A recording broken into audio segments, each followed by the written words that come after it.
Welcome to our channel. Today we how to automate data analysis with Google Analytics, complete guide step by step clearly.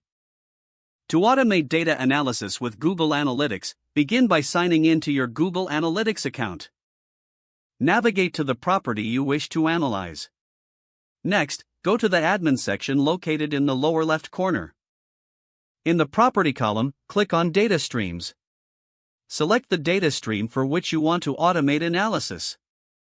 Once inside the data stream, scroll down to the Enhanced Measurement section. Enable enhanced measurement features to capture more detailed user data automatically. Next, navigate to the Reports section on the left sidebar. Familiarize yourself with the standard reports available in Google Analytics. For automation, consider setting up custom reports tailored to your specific metrics. To create a custom report, click on Customization in the left sidebar. Then, select Custom Reports and click the New Custom Report button. Choose the metrics and dimensions relevant to your analysis. You can also add filters to refine the data further. Once your custom report is set up, save it for future access. Now, let's automate data delivery using scheduled emails. Click on the Share button in the top right corner of your custom report. Select Email and fill out the necessary details for the report's recipients. Set the frequency for when you want the report to be sent, such as daily or weekly.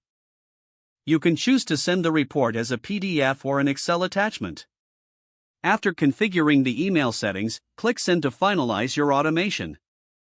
Next, consider implementing Google Data Studio for advanced visualization. Create a new report in Google Data Studio and connect. This integration lets you visualize the data in more dynamic formats. Use drag-and-drop features to customize your dashboard easily. You can also set up scheduled refreshes for your Data Studio reports. Return to Google Analytics and set up goals to track important conversions. Configure your goals in the admin section under Goals in the View column. Define the type of goal you want to set and fill in the required information. Now, regularly monitor the performance of these goals through automated reports. Don't forget to like this video and subscribe to our channel for more step-by-step tech guides.